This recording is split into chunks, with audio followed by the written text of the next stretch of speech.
Hello, ako po si Mel Florentino. Kapatid ako ni Dinky Florentino. I'm currently living in San Jose, California. I'm here in front of you to witness the power of Sister Chechi's strong prayers. Um, so, ako po'y mahiyain. I'm very shy. It's hard for me to speak in public or in front of a camera, but I just wanted to give thanks to Sister Techi and to the Lord. And so I am here. Mm, I'm guessing about 10 to 15 years ago, I have a lump under my arm. I went to my primary doctor, and he said, "Oh, don't worry, it's only a fatty tissue." Then after for a few months, it's starting to grow. Lumaki na parang a small chicken egg. Then I went back to my primary doctor and I told him, and he said, "Oh my gosh, that looks terrible. That looks bad. That looks cancerous," he said. So sa isip-isip ko, sabi niya dati, wag mag-more worry. Ngayon, sabi niya, it looks so bad. So anyway, he uh, he he referred me to a specialist, and so they got an MRI scan, and so that on that MRI scan, the specialist looked at it. They saw a white spots, and they said this doesn't look so good, kasi it looks cancerous. Just to make sure, they called another specialist.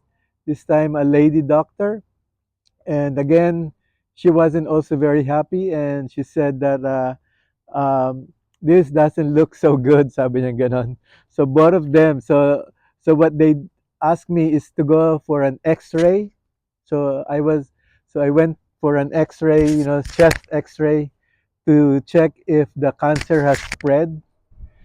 And during the X-ray, the technician suddenly asked me, "Nagki-chemotherapy ka ba?" Sabi niya gano'n sa akin. Then nagulat ako. I was so shocked. Sabi ko, "Why will he ask that? Did he see something in my chest?" Sabi ko. Then I asked him, "Did you see something?" Sabi ko. Then he just did not answer. And so I was shocked. But so I was already scared during that time. I then then the doctor asked me to go to a Stanford Cancer Center to see an expert in cancer, in cancer medicine for cancer. So then this doctor is the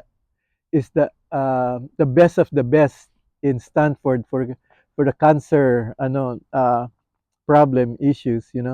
So sabi niya, okay, we'll get a biopsy sa arm mo. So then he took a biopsy, took a sample, then he looked at it on top of, sa ilaw. Tapos sabi niya, "Oh my gosh," sabi niya, "this is really bad."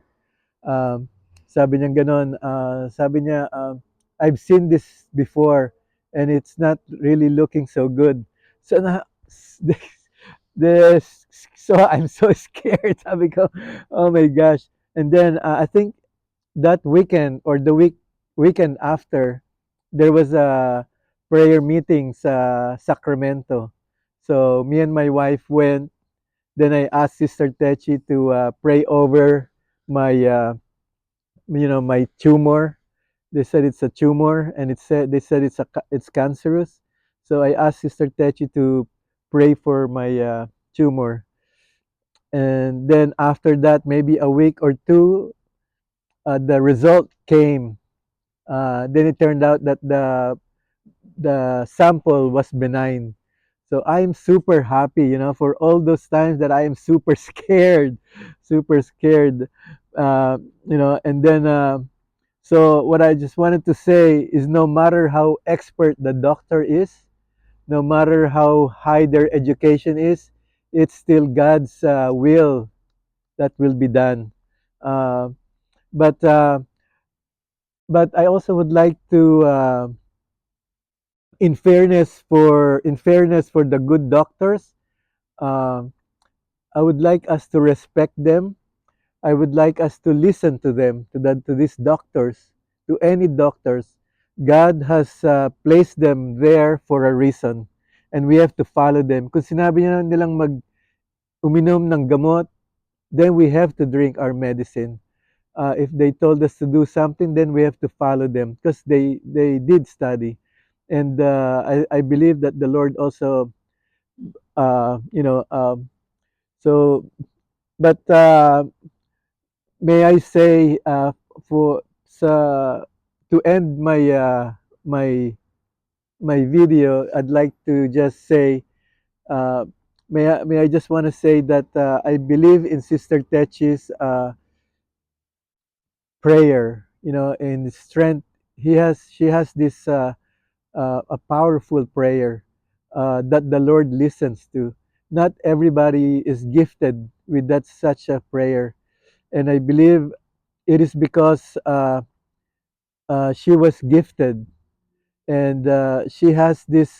She pray hard, she fast, she sacrifice many things, you know, to help other people, and